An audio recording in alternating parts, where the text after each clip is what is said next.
Did you know that handcrafted accessories are not only a fashion statement, but a super fun and amazing way to express cultural identity and your individuality?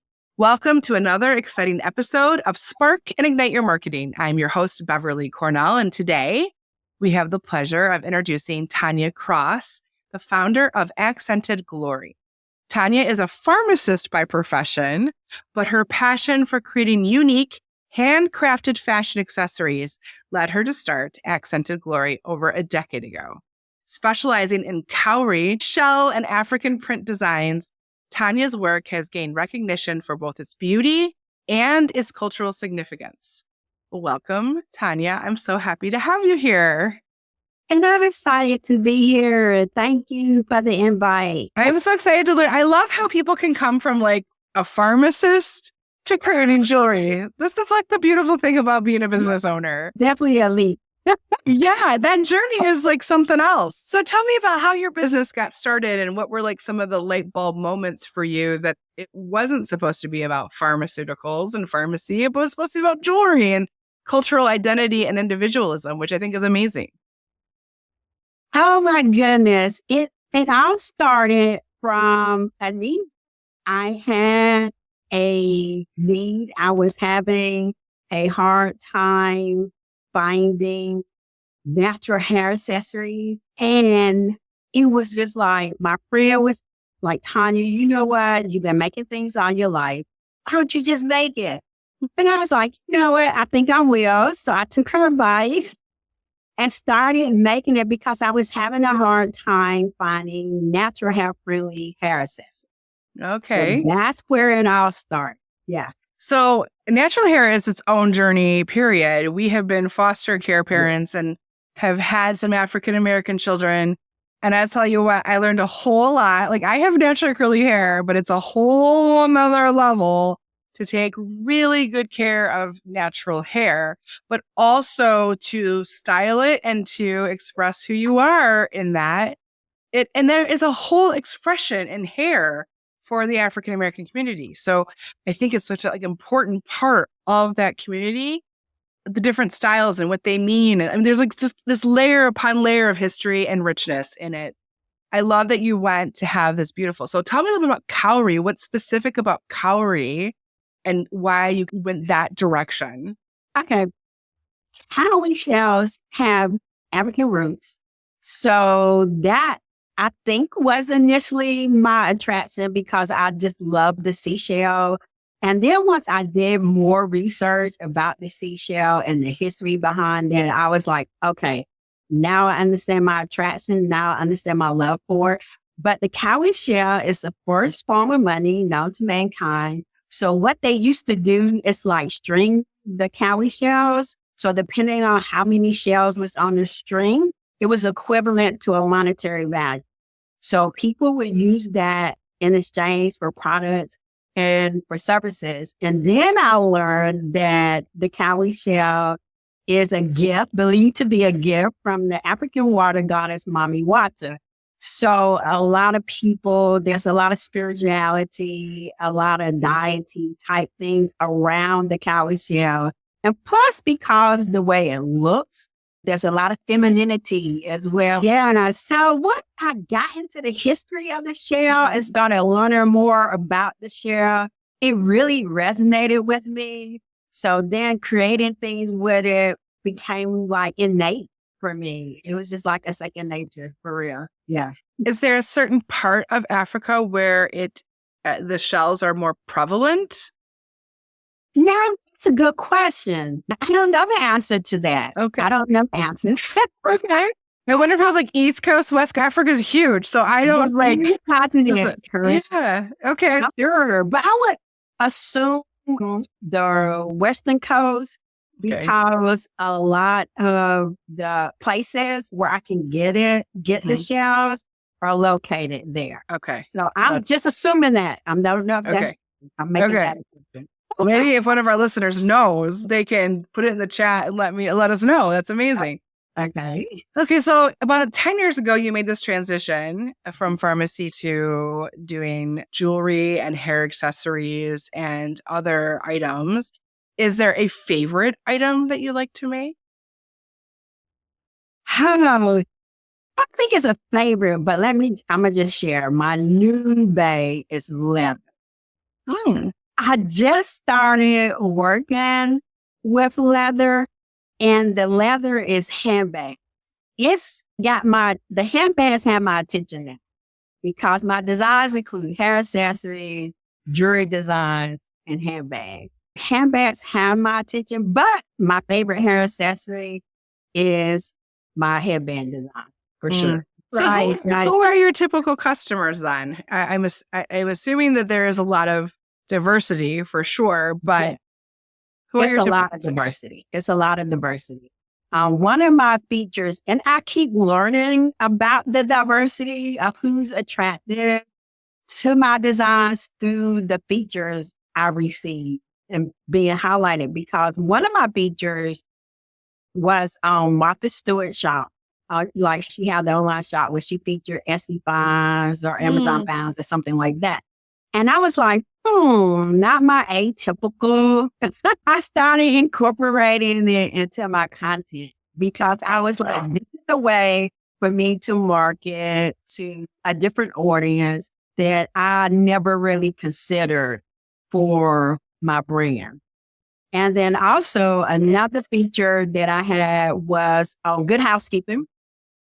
And it was they had featured me for mermaid costume. It was during October season, so costume season. And they featured my accessories as accessories to wear with your mermaid costume. Did not know till I dug a little deeper. Huge. A whole huge mermaid community. So you're aware of that too? My brand is unicorn and mermaid inspired. It doesn't. Yes, I looked at the mermaid and unicorn kind of iconology and colors, and because they're magical creatures, and I feel like marketing magic is a real thing. So but when I went down that rabbit hole, Tonya, it was a deep one. So yes, there's a whole subculture of mermaid enthusiasts. It really is. Okay, we definitely need to connect. I did not realize that it was a huge mermaid culture. And then someone had reached out to me with sharing that this was pre-COVID and they host a mermaid festival. And I was like, oh my gosh. And they had said, maybe we could carry some of your designs at the gift shop where the festival is held. But unfortunately, COVID came through.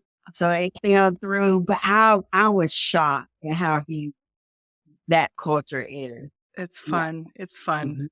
Yeah, there's a whole subsect of people who are into the mermaid. And I was talking to somebody at a buying show. One of my clients had gone to a buying show and was talking to about the mermaids. And one thing that she did, she has a fully inclusive store. So she doesn't want just to see skinny mermaids. She wants all size mermaids. And so she was giving the feedback of, I want all different colors. I want different sizes. Like, it's a fully inclusive store. And they were like, no, mermaids look like this. And she was like, no, they don't just look like that. And there's a huge opportunity for you because there's a lot of other colors of hair, skin, and a body set size that want to buy a mermaid, because there's such a huge group of people who love mermaids. And so the next year she went, sure enough, they had a fully inclusive line of mermaid gear that she could put into her store. But yes, it's like there's a whole thing for it. That's interesting. So mermaid lovers, I wonder where those people are. Well, usually around this time of year, I start incorporating those keywords into my content. That's great. I'm hoping to catch some of that audience and attract some of that audience during this season. Yeah. Even with the Little Mermaid, the live action movie that came out, there was like a resurgence of mermaid stuff, I feel like, too. Yeah, it was. And I was pushing and promoting and doing that because I created content around the release of the live action film. So, yeah, I took advantage of it. I did. That's so smart. This idea of capitalizing on the trends of what's happening. During the Olympics, we did a lot of content on the Olympics, like playing on the Olympics, like you need, from a business perspective, you need a coach, you need a team, you need like this idea of what makes a really good business and makes you an Olympic winner in the business world. We also did before the Olympics came, here are some fun Olympic themed promotions you can do if you're a small business, how to incorporate these trends that are happening into your business. And it's funny, every time we do a trend-based blog of what's actually happening and occurring, things like when the Bridgerton release happened, or Emily in Paris is this show that is about marketing. So something that all of us marketers know about. When it was released, the season was released, we've written pieces on all of those things. And it's funny how the traffic goes to those pieces. So you can find surprising ways to reach people if you capitalize on trends and what's actually happening. And I love that you're like thinking that, like, how do I take what I have with what's popular and how do I bring them together in a fun way that gets people's attention, that I exist with this amazing jewelry. So yeah, I love that so much. It's so smart, Tonya. So good. I learned very quickly because, like you shared earlier, my background is pharmacy. So I learned very quickly if I was going to be successful at this handcrafted fashion accessory business, I needed to learn about marketing, and for sure, hands down, it's a must. And like you say, you got to stay up to date on it as well to know what's working and what's not working and what's most effective. For sure. And you talk about that. What's working, what's not working, and what's most effective. How have, over the last 10 years, because it's been 10 years, right? You've had the business. How has your decision-making process and your strategy changed over the years? Like, how has that evolved? The first thing that happened early was my oldest daughter was like, Mom, I need you to stop hiding behind your logo. People need to know who you are. And that was, I'm going to be honest, that was a struggle for me because at heart, a lot of people don't believe it, but at heart, I am an introvert. And I was comfortable behind my logo. And I was fine behind my logo. But I told her, okay, yes, I want to be successful, so I'm going to do it. And I did. And I started doing Facebook Lives. That's where I started. And the more I did it, the more comfortable I became. It's temporary, right? Like, I'm an introvert, extrovert too. So for this hour, I'm an extrovert. But as soon as it's done, I'm like, oh, okay. I gotta that take a part. And look, when I do vending events, my husband, he knows me. As soon as I get home, he has my onesie, because my onesie gives me comfort. I put my onesie on. He have a glass of wine for me and some popcorn. They help me decompress and they help me to replenish. What's the biggest marketing mistake you've made? The biggest marketing mistake I made is not getting a coach. There's so many people who think they can do it all themselves. And as a marketer, we want to be there for you as a guide, exactly, to help you. As creatives, we get so caught up in the process of creating that it's difficult for us to be objective about our art and about our work.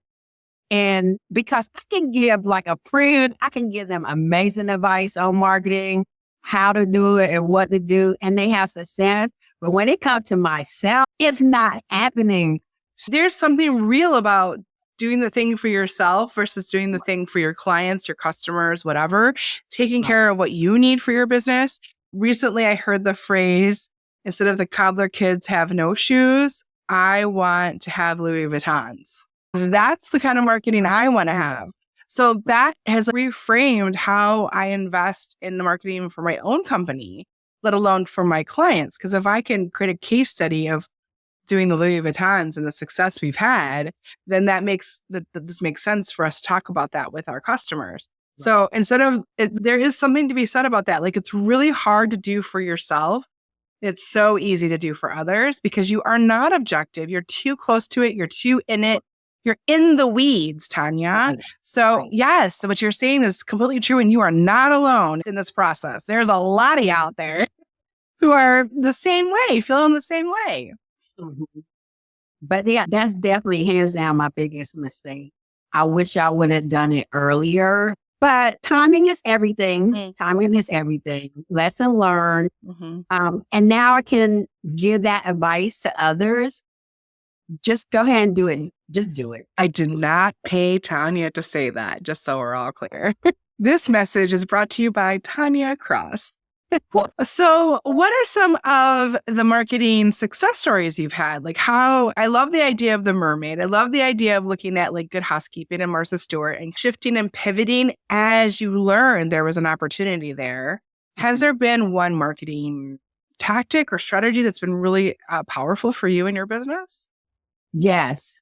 Collaboration and partnership. With that has been that cross-promoting and cross-posting.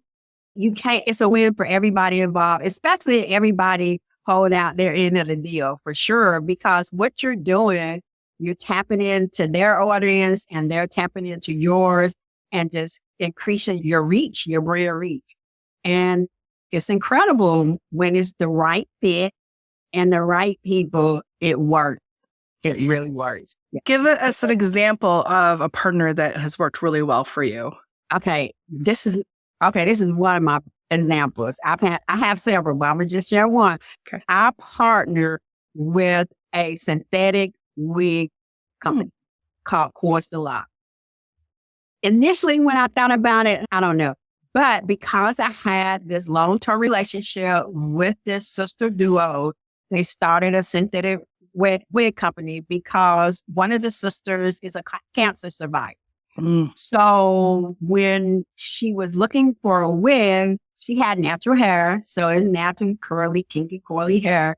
And when she was looking for a wig, all the wigs had straight hair. So she decided, okay, this is a gap, and this is a gap I'm willing to fill.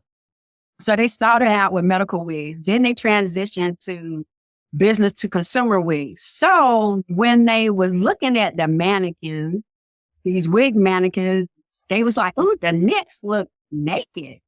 We need to put something on the neck. And because I already had the relationship, I already had the rapport, they reached out to me and said, hey, Tonya, what do you think about us putting some of your necklaces on our wig mannequin? I said, heck yeah, let's do this. And they said, we will include a link on our website to your online shop. So people, if they're interested in the necklaces, they can purchase from you. So this company has grown tremendously. So every time they get publicity and they sharing the photos of their wigs with my necklaces on their wigs, that's publicity for me. Sure. And it has been, and now look, they drive a lot of traffic. Their website drive a lot of traffic to my online shop. That's an amazing partnership where you're not competing, but you're in a kind of a piggyback situation where you both have similar clientele. It goes together so well. There's just so much synergy in that it makes it just make sense. Like, how did we not think of this beforehand? They know if they share something, I'm going to share the heck out of it. I'm going to repost it over. And that's getting them more and more publicity as well. So it's definitely a win. Yes. For sure. Yeah. So share the long-term vision that you have for Accented Glory. Where will you be in 10 more years? My goal, this is my goal. My goal, I would like to be in like specialty boutique, not just any boutique. I would be very strategic in choosing which one to ensure that people really would value what I create would be there. Yeah. Yeah. But that's my goal. So my next section of the podcast is the lightning round. Okay. First question was going to be, are you introvert or extrovert? But we just talked about that. I'm out there and never introvert for sure. But like I say, I know how to turn that switch on when I need to.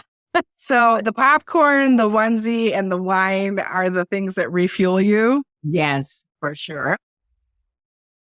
So how have you created, I feel like when you're a business owner and you're making connections like with a synthetic wig company, how do you create and maintain those long-lasting connections as a business owner and as a person? Like, how have you nurtured those kinds of connections? Relationship.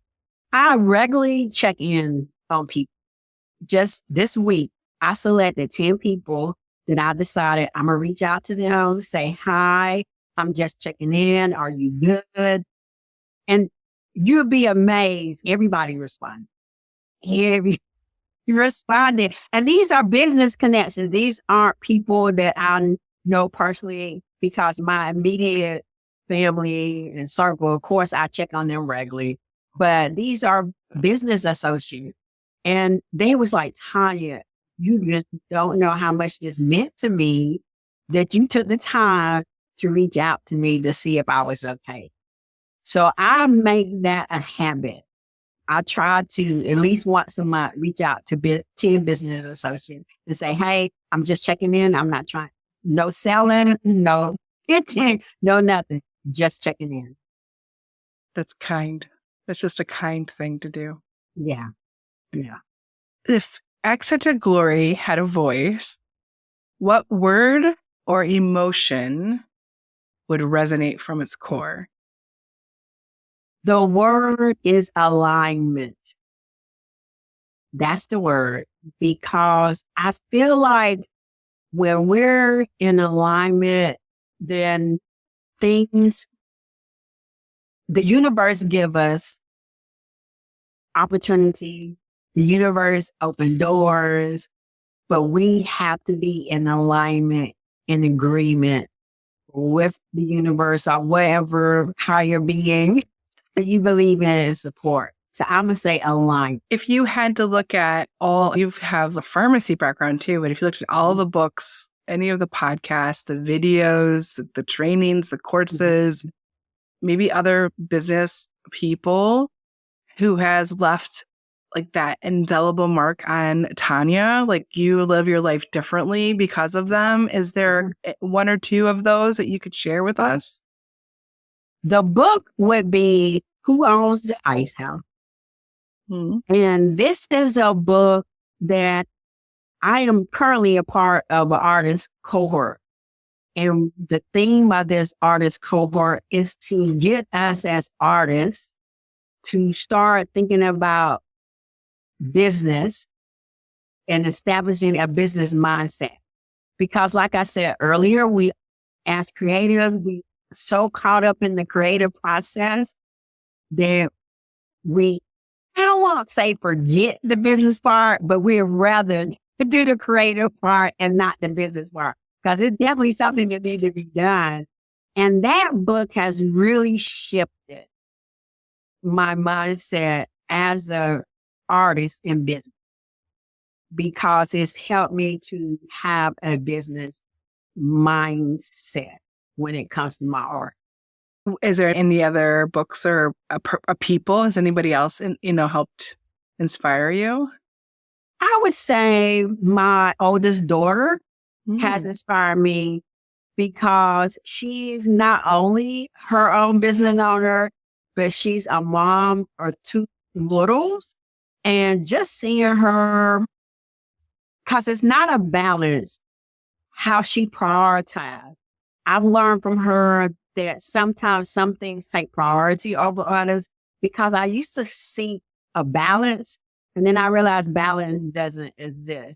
It's just sometimes some things just gonna take priority over other things, and that's okay. And in that time and in that space, this is a priority right now. So this is where my focus is. So yeah, she's definitely an inspiration to me for sure, because I was like, girl, I know I'm older now and I've been there, done that, but I don't know if I could. What kind of business does she have? She has a consulting business where she worked with business owners and helped them like map out a plan and map out a strategy or how to scale their businesses. So that's what she does. Yeah. Is she the one that told you to be the face of the company? Yes, that's the same one. Yes. Oh, good. I love it. I love it. Same one. Do you have an unconventional tool or app that is like your secret weapon for success with your business? Like without it, you don't know how you could run it. Definitely my Google Calendar, for sure, because I look at it daily and see what do I have today. And I set reminders to remind myself, just like for this interview, I had to set a reminder. Hey, Tonya, set this reminder so you remember you got some, because sometimes I get so caught up in what I'm doing, I lose track of time.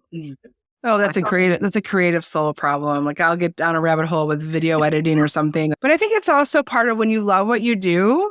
It's part of that. Like when you love what you're doing, you do lose sense of time sometimes in that. So what's your favorite quote that you tell yourself often? I show myself grace. Show yourself grace, because I am my worst critic for sure. Beats that. And I have to remind myself, show yourself grace. And because I guess as a mom, even though all my children are adult children, so we walk in that thin line of adult and confidant, mom and confidant line. But I realized that I'm not going to always get it right. And it's okay. It is okay, because we're all humans and life is a lifelong, no pun intended, experiment for us to live and learn. One of my favorite quotes is fail fast and fail forward. So you got to make mistakes to push yourself. You can either sit in the mistake and like wallow in the pity of I made this mistake, or okay, we don't do it that way. We figure out the next way. And so fail fast and fail forward, because like you're right. And I love the idea of giving yourself grace. I don't give myself enough grace either. I'm really free of giving grace to others, but not so much to myself. I expect a lot. One of my friends, he's a business owner, and he says, we want excellence, but not perfection. So that gives like a little bit of a breather. Like I literally want to take a deep breath on that, because I feel that like in my bones. Like excellence is important, but it's not perfection. Like 80 or 90% of what we think is great is 100% great to somebody else. Like our expectations just a little bit different. So interesting how hard we are on ourselves as business owners, but probably also it's one of the things that makes us a good business owner, because we always want to do better. Right. How do you stay grounded and maintain your sense of purpose and clarity in this constant, ever all changing world and life we live in? Definitely, I practice self-care for sure. I do a weekly spiritual bath. And my husband think I didn't disappear. By the time I get out, my skin is all wrinkled. I sit in there for hours. I light a candle, I light incense, and just sit and be. And to me, that replenished me every week. It just gave me an opportunity just to decompress. I don't have no intentions, nothing to think about. If something pops in my mind, fine. If nothing, don't. That's fine too. It's just an opportunity to be.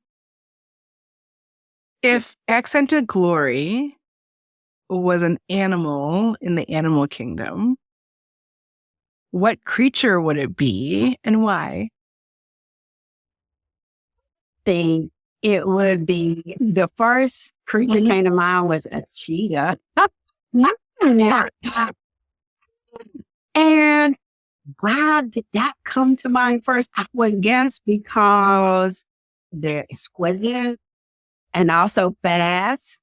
But That was the first. They live primarily in Western Africa, right? Like they're that makes sense. So that's interesting too, from the like safari standpoint. Right. Plus, they are adorned with patterns, and there's a lot to it, I think, Tonya. There's a lot to it. Okay. They even wear like eyeliner. Like they have eyeliner on. Like not really for my listeners, but when you look at them, they have like beautiful eye markings that looks like eyeliner. Yeah. But yes, it's interesting that you pick the cheetah. A lot of people pick the cheetah for some reason. It's interesting. That's a very popular thing. Okay, so that's the end of the lightning round. And our next part is like really about looking at the past and then looking forward. So when you were a kid, did you want to be a pharmacist when you grew up? What did you want to be when you were a kid? Actually, I did. And that idea was implanted early in my education through a teacher. Mm. And I pursued it. And that's what I became. I was on that track through high school, college, and I became it. And then there was a shift, though. And I started to explore my creative side. Yeah. Mm-hmm. Did you like to draw and stuff when you were little? Were you like, would you consider yourself artistic as a child? Yeah, I drew. I made my own baby doll clothes because my mother is a seamstress. Okay. So I always known how to sew. Of course, she made sure I knew how to sew. So the creativity was always a part of my childhood. But you know how, I don't know if everybody experienced this, but we always think, what can I do? What career path can I choose that will cause me to have a secure life instead of an enjoyable life? We trying to think about security. And then I was like, and then once I got there and was in the profession for 30 years, I was like, this ain't really who I am. Let me explore that creative side of who and I discovered that was my passion, the creative side. This idea of a life of security versus a life of enjoyment, that is like really heavy, Tonya. Like you think about that, like the pressure of that as a child to live a life of security versus a life of enjoyment. And the fact that you have found a way to find your way back to that and in alignment with that, I think is super powerful for you and what you can create and make for yourself. If you had one pivotal piece of advice when you were like 18 years old before college, that might have saved you some valuable time or resources or even headaches, what advice would you give young Tonya? Follow your passion. But was it your passion then? I think because I grew up with a single mother. Okay. I wanted to be able to take care of her and my family. And I think that drove me more than anything, if that makes sense. That was my drive. But now that, okay, I've done this, I've accomplished this. Now let me get back to me, what I want to do for me. I think that so many women are in the same boat though, Tonya. I feel like so many of us put aside the things that we want as women. It makes us happy because we are moms and we're wives and all the things that we have to do to make sure that other people are safe and secure and happy, that we put ourselves aside. And at some point, hopefully, you come to the realization that's not serving me well and I need to do this other thing. But I think that so many women, I hear the story over and over again from female entrepreneurs. What do you think has been the recipe? I love to cook. What has been the recipe for your success? My recipe for my success is, number one, being a forever learner. Always open to learning something new, different, and understanding that I do not have all the answers.